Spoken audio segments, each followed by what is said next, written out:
Mist drifts low through the rainforest, silvering the contours of ancient hills. In the first thin light of dawn, something moves between the boles of wild mango and towering dipterocarps, white-stockinged legs, a sweep of pale horns. The gaur, the rainforest's giant, steps out onto a fern-bright clearing.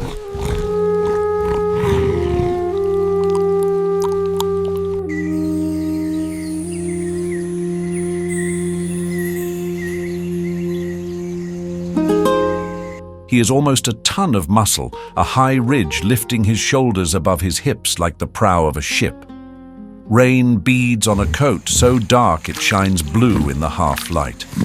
A breath steams, a low cough rolls across the undergrowth, and the forest acknowledges him.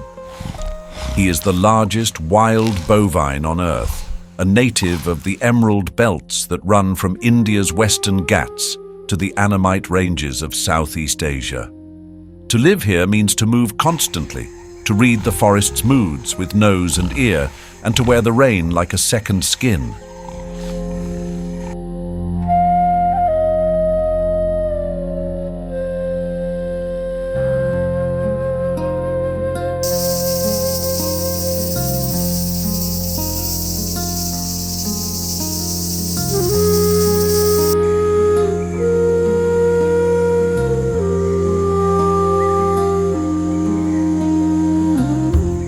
Across the clearing, the herd emerges. Gaur live in small bands, cows, a few younger bulls, and the season's calves, held together by memory and smell, by the familiar scrape of hoof on wet loam and the measured pace of the lead cow. Calves, still wearing the warm chestnut of youth, press close to their mother's flanks, ears twitching at the shuffle of bamboo leaves. Older bulls drift at the edges, solitary by nature, joining only when the rains bring abundance and the season calls for rivals to measure one another.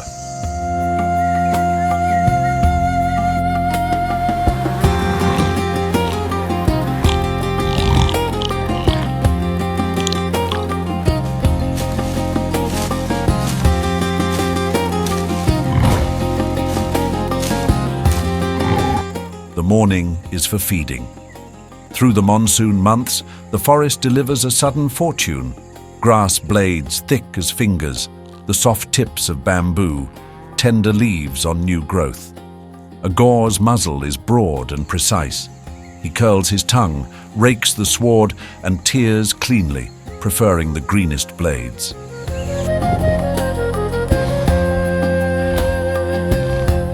Their jaws work in steady rhythm. Harvest, chew, swallow, and later, at rest, chew again. They are gardeners as much as grazers, shaping the low greenery along forest margins, keeping old paths open, leaving behind seeds in dung that will sprout after the next storm.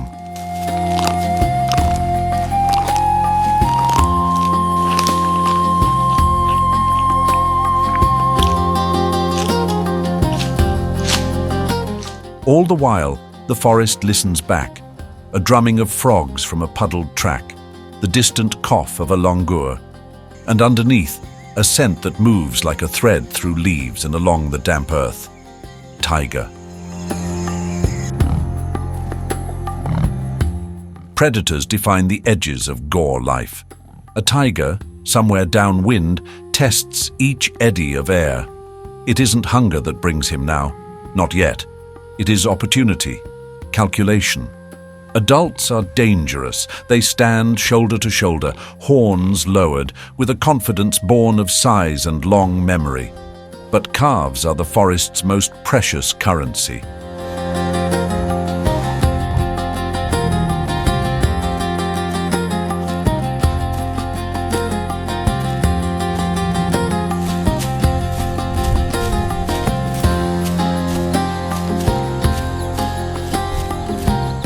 And the tiger knows it. A cow lifts her head, then another. The herd's murmurs sharpen into attention. Ears align, nostrils flare. A ripple of tension passes through the group like a wind through grass. The lead cow steps forward. She doesn't need to see the predator to understand the pattern of its approach. The pause between footfalls, the way birds fall silent. A young bull falls in beside her, and two others close ranks behind the calves. They press the small ones into the safest space available, the ring of horn and muscle at the center of the herd. A snort. The tiger breaks cover, not in full charge, but in a test of nerve.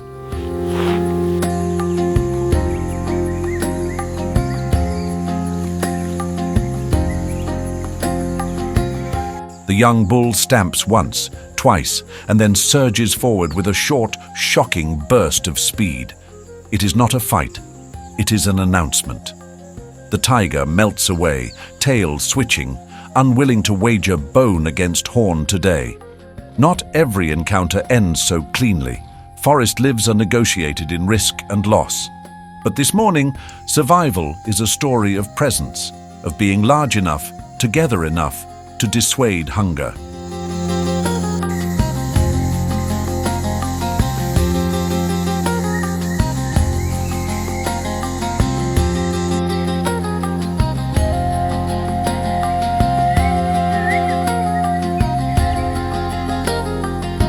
By late morning, the rain thickens, falling in diagonal threads that turn the trails to red slicks and drum a soothing music on leaves. The herd seeks a ridge where breezes stir, a place where biting flies are fewer and vigilance is easier. Here they rest, bellies full, bodies still but minds active, eyes half closed while jaws roll the cud. Rain quilts their backs. Water runs in a clean line off the ridge of the spine and gathers at the dewlap. A cattle egret picks its way between their hooves, catching insects flushed from the grass with each shift of a hoof.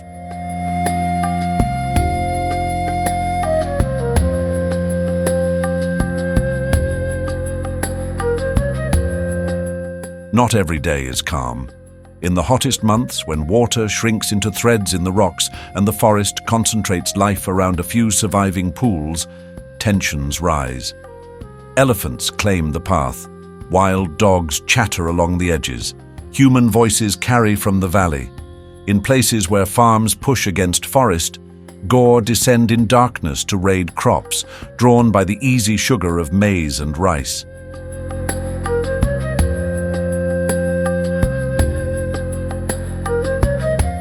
They become ghostly and nocturnal in these places, moving when people sleep, leaving caves of crushed stalks and crescent hoofprints in their wake. Survival now means more than outwitting a tiger. It means reading a new landscape of fences, fires, and wire snares that do not respect the rules the forest has taught for millennia.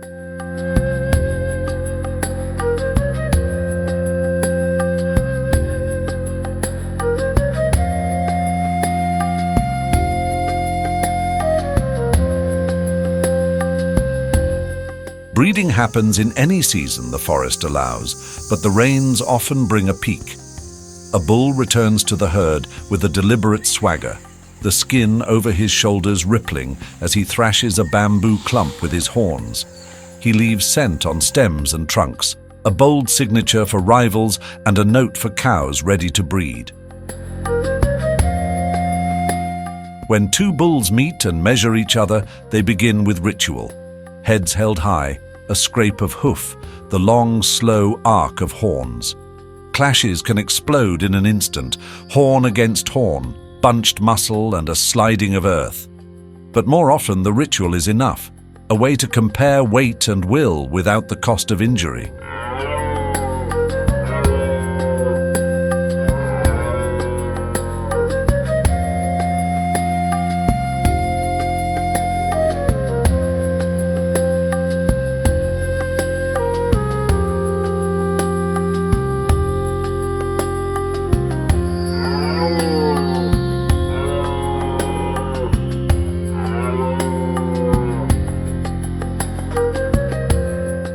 A calf is born on a rain-soft afternoon. The mother withdraws into a cradle of saplings and ferns where light filters green and clean.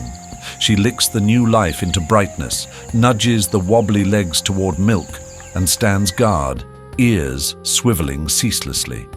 For a few days, the small one will lie hidden while the herd feeds nearby, the mother returning often to nurse and nudge. The rainforest is kind and cruel in the same breath, cover for hiding, cover for hunting. The calf's survival depends on a mother's vigilance, the herd's cohesion, and a little space to grow strong.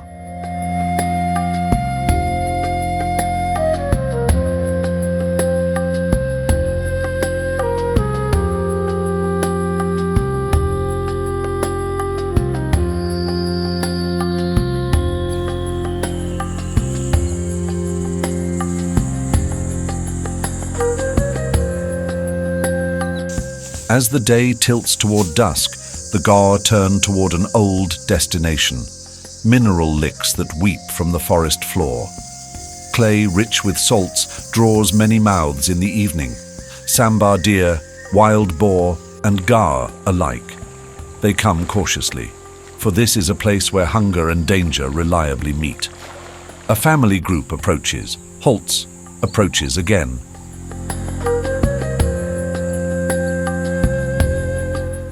The older cows step first, sniffing the air, testing the ground. One by one, they lower their heads and taste the damp clay, their bodies washing pale and dark under the last light.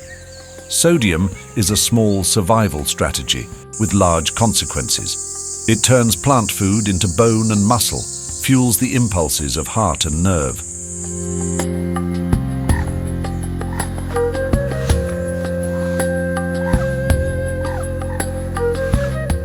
Here, the gaur replenish more than salt.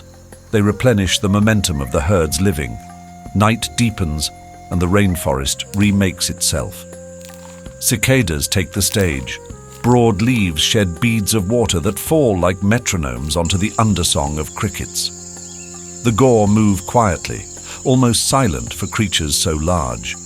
Their hooves find old paths by memory. Their noses test the air for change. The calves' steps are surer now, ringed by the steady shapes of their mothers.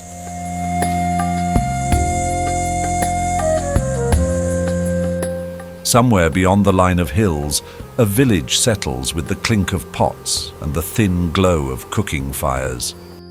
The boundary between two worlds has never been thinner and never more consequential. Disease can travel that boundary invisibly. Domestic cattle, a cousin in body, a rival in forage, carry illnesses that wild gaur cannot easily resist. A sickness whispered from pasture to forest can thin a herd faster than any tiger. And the snares set for smaller animals do not choose what they hold.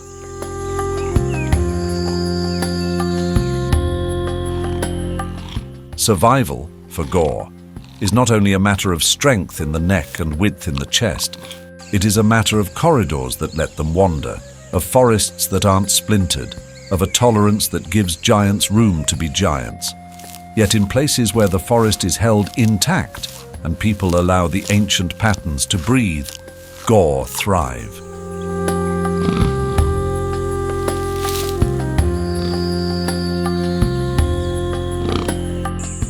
In the rainy highlands of the Western Ghats, on protected slopes of Thailand and Laos, along the ridge crests where cloud forest fingers the sky, their numbers still rise and fall as they always have, with the seasons, with calving and predation and the green pulse of monsoon. The herd's language, soft grunts, breathy lows, the hard snort of alarm, threads these places like a rope, binding year to year. Toward midnight, the rain eases. The clouds thin. Starlight sifts down through the canopy in a faint dust. A bull pauses at the forest's edge and looks out across a valley where fireflies sway, each a small lantern in the wet dark. He is both a presence and a promise that the rainforest is large enough to hold its old kings, that strength in a world of hidden teeth and sudden storms is more than muscle, that survival is a number of decisions made correctly, every hour, every day.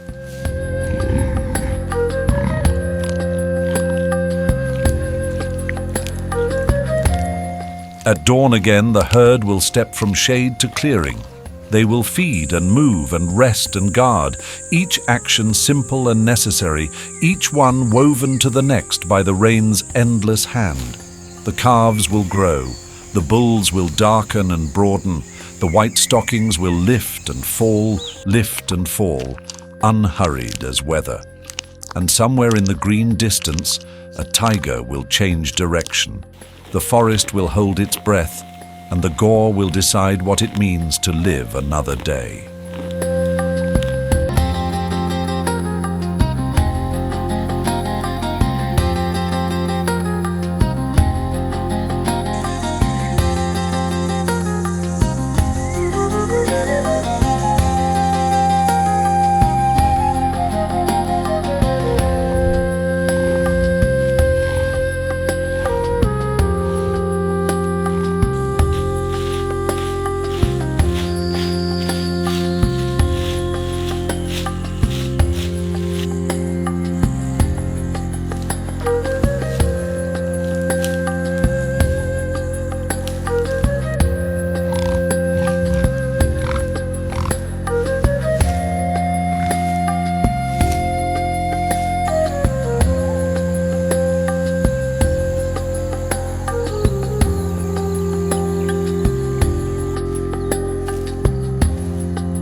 The northern spotted deer is one of the rainforest's most graceful inhabitants, living quietly beneath the veiled cathedral of trees where mist gathers at dawn and sunlight filters through 1,000 shades of green. Its beauty lies not only in its delicate frame or dappled coat, but in the remarkable balance it has achieved with an environment as complex and unpredictable as the forest itself.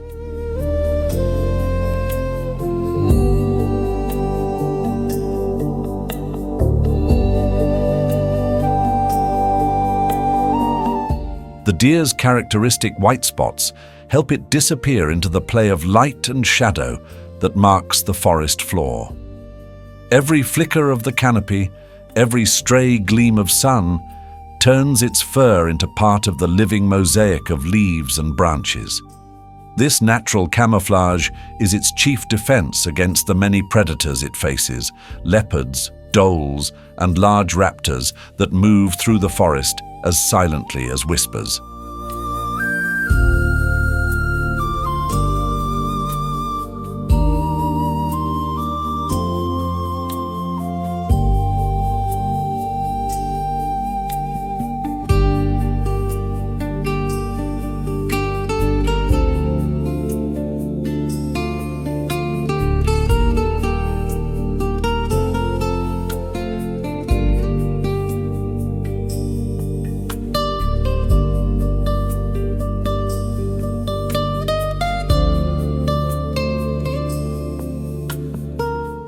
The spotted deer's survival depends on being unseen, alert, and impossibly quick. Its movements are light and silent, shaped by terrain that offers both protection and peril. The rainforest is alive in layers, from towering trees to mossy roots, and the northern spotted deer knows them all. It feeds mostly on young shoots, fallen fruit, and tender leaves, playing a quiet role in forest renewal.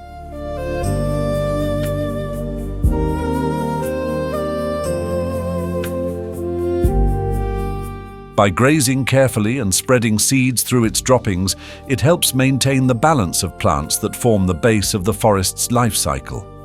In this way, the deer is not just an inhabitant of its world, but a participant in its endless regeneration. Life for these deer is not solitary. They form small, close-knit herds that move together like shadow and wind. Within each group is a delicate system of communication: tail flicks, stamping hooves, low calls that travel softly through undergrowth. These signals warn of danger, call to young, or coordinate movement through dense terrain. The herd's cohesion is one of its greatest strengths. Knowledge is shared through these silent exchanges, ensuring that even the youngest fawns learn the rules of survival early.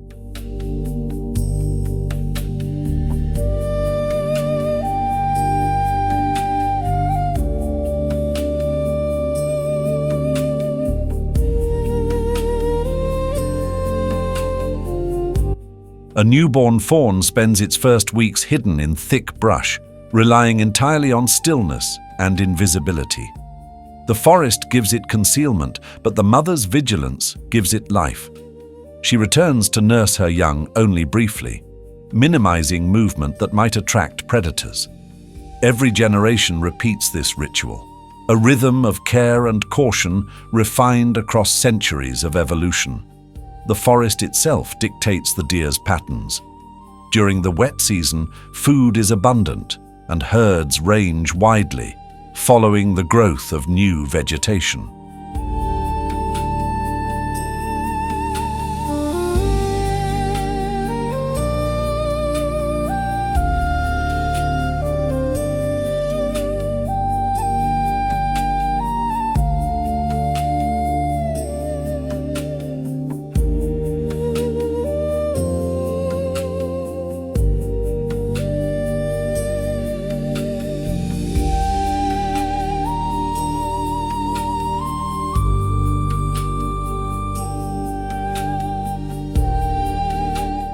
When the dry season comes, rivers shrink and browsing becomes scarce, forcing them to travel farther and feed under riskier conditions. Each shift in the season brings new strategies, seeking shade, moving at dawn and dusk, and relying on memory to find hidden water sources that may vanish overnight.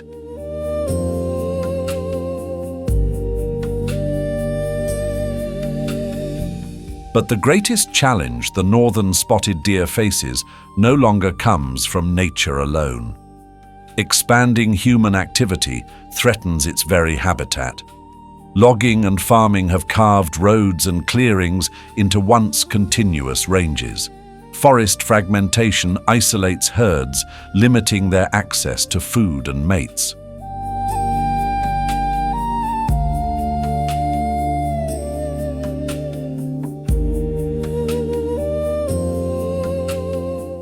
In some regions, poaching adds another silent danger, driven by demand for venison or trophies. These pressures weaken populations that were once robust, turning ancient homes into peripheral refugees. Climate change deepens this struggle. Altered rainfall patterns disrupt feeding cycles, while prolonged droughts reduce the growth of the tender plants they depend on. Intense storms can destroy low-lying nesting and foraging areas, replacing complexity with chaos.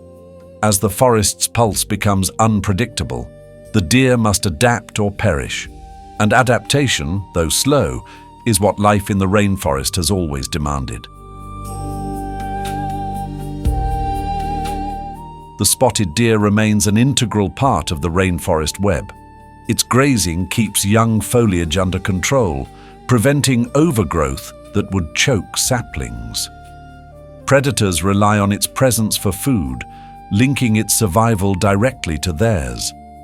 Every hoofprint it leaves in the soft soil stirs nutrients and seeds into new patterns of growth.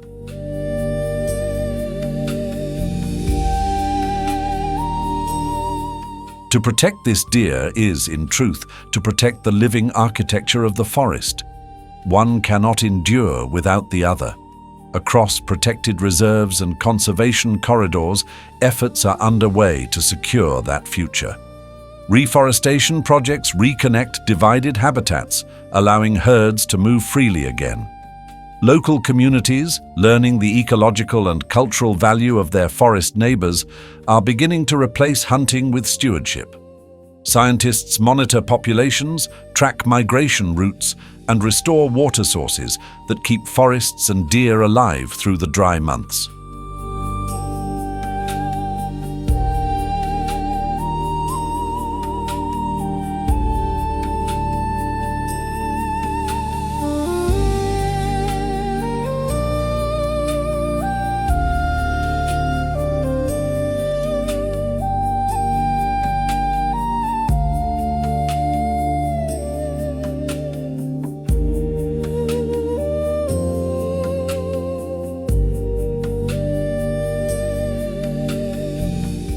Though the threats are real, hope flickers in the green silence of recovering forests.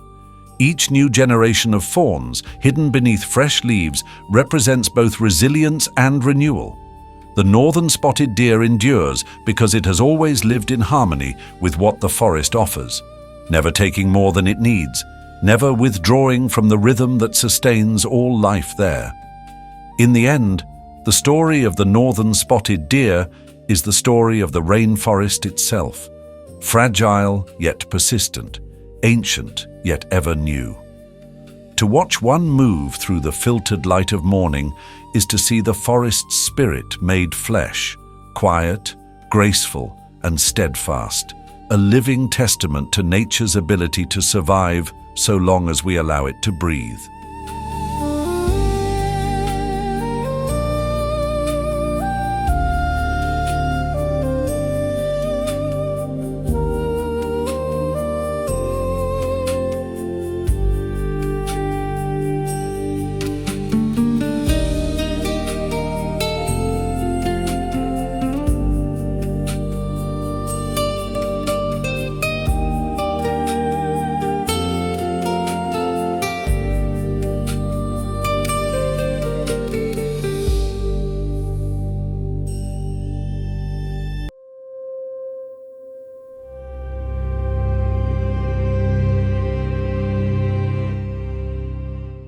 The elephant is one of the few giants capable of thriving in such contrasting environments, from dense tropical forest to windswept alpine meadows. In these mountain grasslands, where altitude thins the air and nights can fall to biting cold, survival depends on intelligence, cooperation, and memory. The elephant's large bodies, so often associated with tropical jungles, have adapted in subtle ways here. Thicker skin around their shoulders and legs shields against rough terrain and chill. Their broad feet spread weight across uneven slopes, allowing them to climb to heights most animals of their size could never reach.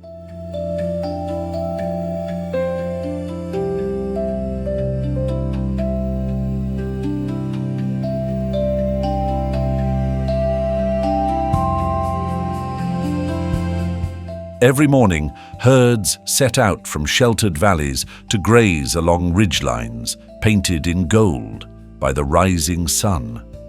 The mountain grasslands provide a seasonal feast: tough grasses, bamboo, herbs, and the occasional mineral-rich soil found near rocky outcrops. These grazing paths have been passed down through generations. Remembered routes that trace the rhythm of migration across hundreds of kilometers. Within a herd, that knowledge rests with the matriarch, an elder female who recalls every watering hole, every safe corridor, every danger hidden along the way.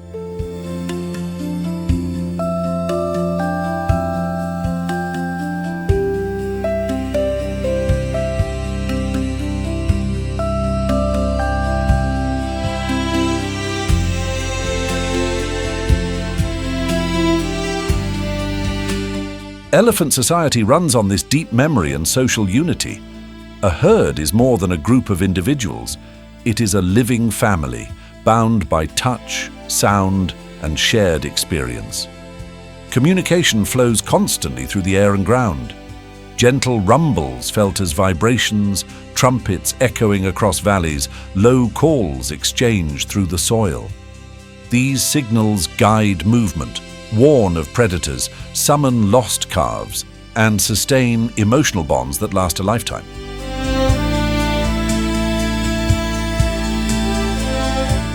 In the grasslands, food can be abundant yet hard to reach. Drought can dry the streams that feed the slopes, and landslides sometimes erase old routes overnight.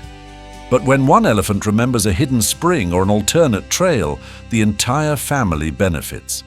Their cooperation defines survival. During harsh seasons, they strip bark from trees, dig for roots, or follow storm clouds to higher pastures where fresh shoots appear.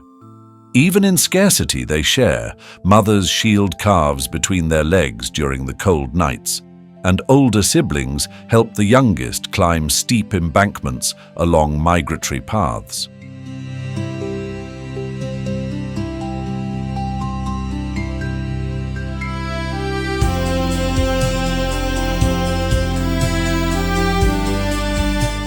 The elephant's presence transforms the mountain ecosystem. As they graze, they trample paths that channel rainfall into lower valleys, shaping watersheds that nourish countless smaller species. Seeds caught in their droppings germinate far from parent plants, spreading life across vast mountain ranges. What may look like simple feeding is, in truth, one of nature's grandest acts of cultivation. The landscape's balance, its grasses, its water, its very fertility, depends partly on the passage of elephants through it.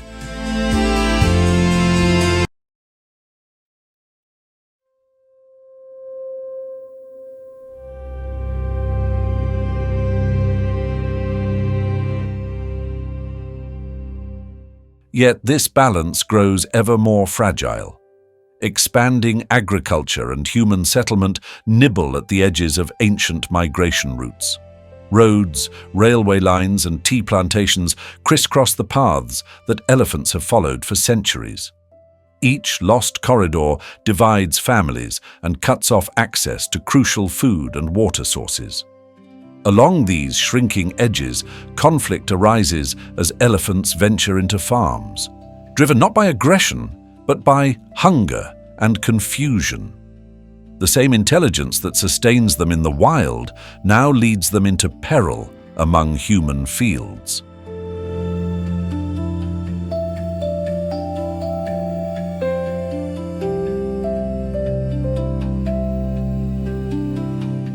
Beyond habitat loss, climate change reshapes the mountain grasslands faster than the herds can adapt. Unpredictable rainfall, altered vegetation cycles, and increasing extremes of drought and flood test even the elephant's legendary resilience. Calves born into this new uncertainty may inherit a narrower world, one where tradition, migration, and survival are all under strain.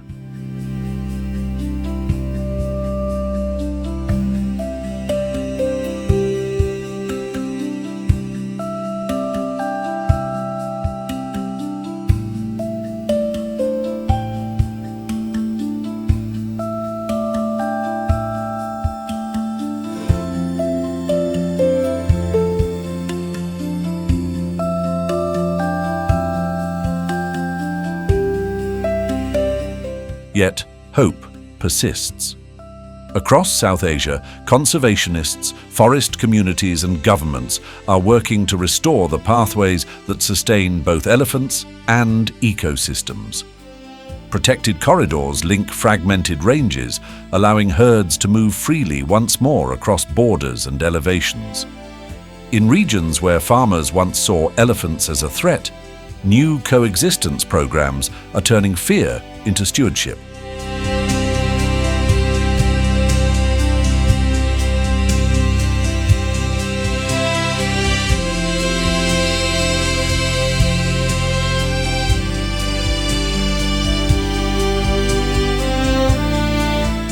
Electric fences designed to guide, not harm. Early warning systems that protect both crops and herds. When the herds return to grasslands long abandoned, their footprints mark more than a path. They mark a renewal. Young calves learn the smell of alpine flowers their ancestors once knew, and the land itself seems to breathe easier under the weight of their return.